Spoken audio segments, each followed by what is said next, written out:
What if I told you that one of the most important environmental projects in the world could just fit in the palm of your hand? Not a billion-dollar project, not a government policy, not a scientific breakthrough. Just this, a seed. Tiny, silent, easy to ignore. Yet, hidden inside this little seed is the power to grow roots, flowers, shade, food, and life. A few years ago, my family planted seeds like these in a small garden at home. Nothing extraordinary, just a few pots, some flowering pots, a bowl of water, and a small space where nature was welcome. At first, it didn't seem like much, but nature noticed it before we did. A butterfly came, flutter, flutter, then another. Bees started buzzing around flowers. Squirrels started visiting. And then, one day, a tiny green shoot emerges. And without realizing it, we had created much more than just a garden. We had created an ecosystem. That experience had taught me something surprising. Saving nature doesn't always begin in forests. Sometimes it begins in flower pots. And when most people hear the word ecosystem, they imagine giant rainforests, mountains, rivers, or national parks. I used to think that too. I thought nature lived somewhere far away, somewhere we used to visit during holidays. But nature isn't only found in distant places. Nature is all around us, just waiting for an invitation. A flowering pot can feed a bee. A bowl of water can save a thirsty bird. A small shrub can be a home. A balcony can be a habitat. And a garden can become a community, not just for humans, for life. But this talk isn't really about gardens. It's about children. Because something is quietly disappearing from childhood: connection with nature. Well, most kids today instantly recognize dozens of app icons. They know every game, every notification sound, and every trending video. But fewer can identify the birds living outside their houses. Fewer know where butterflies come from and have seen a seed grow into a plant. And when children lose their connection with nature, they lose more than just knowledge. They lose wonder. So, think about the last time you saw a child discover something in nature. A caterpillar crawling on a leaf, a bird building its nest, a butterfly emerging from a cocoon.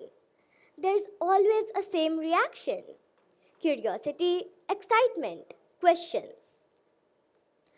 Nature awakens something inside us because it is not just scenery. Nature is one of the greatest teachers. Like, for example, a seed teaches us patience. You water it, you wait, nothing happens. You wait some more, still nothing happens. And then, one day, a tiny green shoot emerges, and suddenly you learn that growth takes time. A tree teaches resilience. It bends during a storm, but continues to grow. Birds teach us freedom, and bees teach teamwork. Nature teaches us lessons that no classroom can fully replicate. When children care for nature, they begin to understand something powerful. We are not separate from the natural world. We are a part of it. The bee needs the flower. The flowers needs the bee. The bird needs the trees. and we need all of them. The moment a child understands this, environmental protection stops being a subject. It becomes a responsibility because people protect what they love and they love what they know. Sometimes people say environmental problems are too big, climate change is too big, pollution is too big, and species loss is too big. And they're right. These challenges are enormous. But every solution starts small. Every forest began as seeds. Every movement began with a few people. And every ecosystem began when life found a place to grow. Well, change doesn't begin when everyone acts. Change begins when someone acts. A seed may not seem powerful, but inside it is an entire future waiting to happen. Children are like seeds too. When children grow up connected to nature, they become adults who protect it. When they plant gardens, they learn stewardship.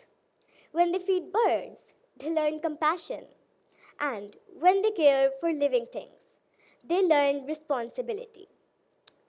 Those lessons stay with them for life. So, before I leave you today, I would like you to imagine something. Imagine every person in this room creating 1 square meter of life. Not a forest, not a wildlife sanctuary, not a massive environmental project. Just 1 square meter. It could be a balcony garden, a flowering pot, a bowl of water, or just a small space where nature is welcome. And somewhere in these small acts, a sparrow will find food, a butterfly will find nectar, a bee finds pollen, and a child finds wonder. And these small acts combined together can lead to a giant movement. Because this is not only about bringing back nature, it's about bringing children back to nature. And when children grow up caring for living things, they grow up caring for the living world. So, when you go home today, create your 1 square meter. Perhaps our planet's future doesn't begin with a grand solution. Maybe it begins with millions of small invitations, 1 square meter at a time. And maybe one day you'll wake up to the sound chirp, chirp, chirp. The sound of a sparrow saying, "Thank you for making room for me." Thank you all.